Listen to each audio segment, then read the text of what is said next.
Hello बच्चों, तो आज हम स्टार्ट करें 10th क्लास का second chapter acid base and salt. Chapter second acid base and salt. Chapter बहुत इंपॉर्टेंट है, अच्छे से पढ़ेंगे। Acid, what is acid? Acid sour in test. Sour in test कैसा होता है? टेस्ट में सोरिंग कैसा होता है? Souring test it's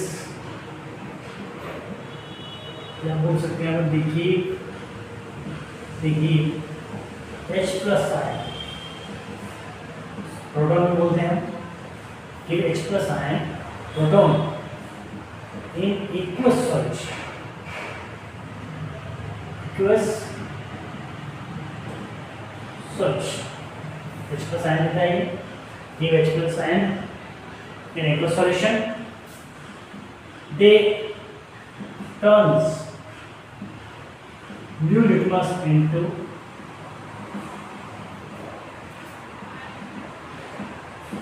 red litmus. अब लिटमस क्या है, आप आगे पढ़ोगे, मैं बता देता हूँ। It's indicator, it's indicator, it's indicate the given substance is acid और बेस। ये हम पढ़ेंगे लिटमस को बाद में, ठीक है? अभी एसिड पे कॉन्सेंट्रेट कर रहे हैं। They give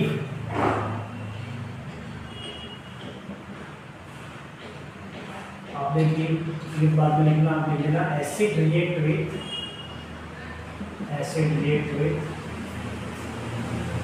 base in salt and water. This reaction is known as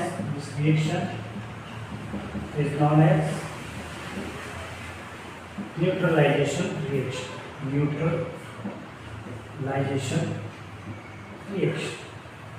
हम जानते हैं न्यूट्रलाइजेशन रिएक्शन क्या है।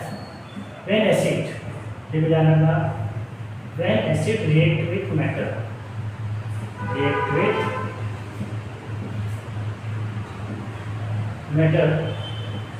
give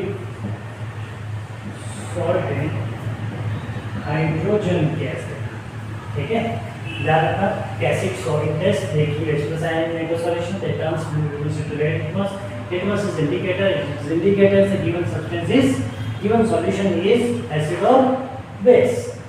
Acid, when acid react with base gives salt and hydrogen water, and when acid react with matter gives salt and hydrogen gas। This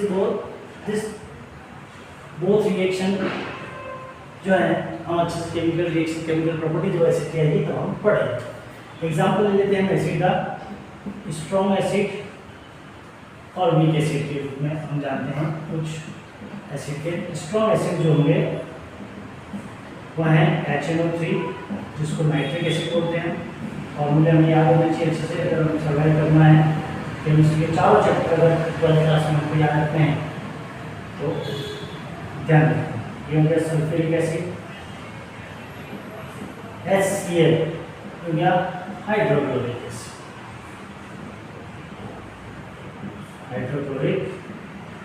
acid, ठीक है? Sulphuric acid को हम king of chemical भी बोलते हैं। क्या बोलते हैं?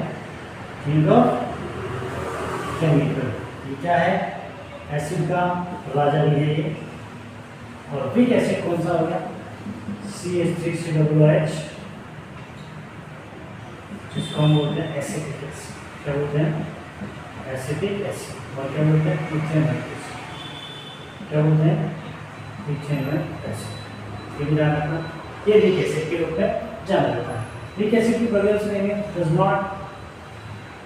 does not decompose into iron।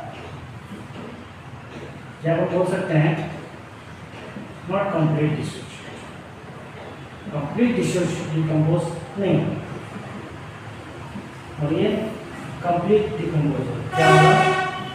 Complete decompose to solution निकाल, सॉल्यूशन और अच्छे से याद रहेगा, सॉल्यूशन में अच्छे से डिकम्पोज जो होंगे तो स्ट्रॉन्ग एसिड क्या होंगे, स्ट्रॉन्ग एसिड। जो आसानी से डिकम्पोज नहीं होगा वो वीक एसिड होगा। ये स्ट्रॉन्ग एसिड और वीक एसिड एग्जाम्पल हो गए, nitric acid, sulphuric acid, hydrochloric acid, ये स्ट्रॉन्ग एसिड हो गया और ये वीक एसिड हो गया। तो ये था एसिड, क्या था, एसिड। हम जानते हैं एसिड कैसा होगा। एसिड के एक और एग्जाम्पल्स जो आप फूड में चाहिए, फूड में जैसे लैक्टिक एसिड है वो किसमें होता है, लैक्टिक एसिड जो है वो होता है कर्ड, किसमें होता है, present in curd, present in curd. Curd में लैक्टिक एसिड होता है, हम जानते हैं अच्छे से। इसी तरह से बहुत सारे एसिड्स हैं जो हमारे फूड में प्रेजेंट होते हैं। आप इसका स्क्रीनशॉट लेना चाहें दे सकते हैं, जो कि सिंपल वर्ड में मैंने खाली एसिड का इंट्रोडक्शन दिया है।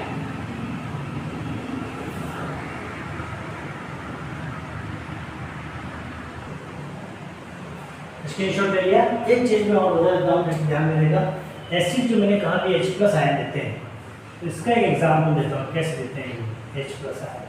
फिर एसिड है H2SO4, ये जब डिसोशिएट होगा तो क्या बनेगा, 2H+ और SO4 2-। इसी तरह से HCl हाइड्रोक्लोरिक एसिड, H+ और Cl-। इसी तरह से HNO3 nitric acid, H+ and NO3-। तो आपने देखा कि H+ दे, ये H+ आयन एक तरह से क्या कहलाता है, सभी प्रोटॉन क्या कहलाते हैं, प्रोटॉन, ये एसिड। और इसी तरह से एसिटिक एसिड CH3COOH, ये क्या बनाएगा, CH3COO- और H+ आयन देगा। तो H+ आयन जो है वो क्या कहलाते हैं, प्रोटॉन कहलाते हैं, क्या कहलाते हैं, प्रोटॉन। ये अपन और एसिडिक कंसेप्ट में आप हायर क्लासेस में आप इसके बारे में और अच्छे से पढ़ोगे कि प्रोटॉन क्या है, ठीक है। ओके बच्चों, स्क्रीनशॉट ले लें आप इसका।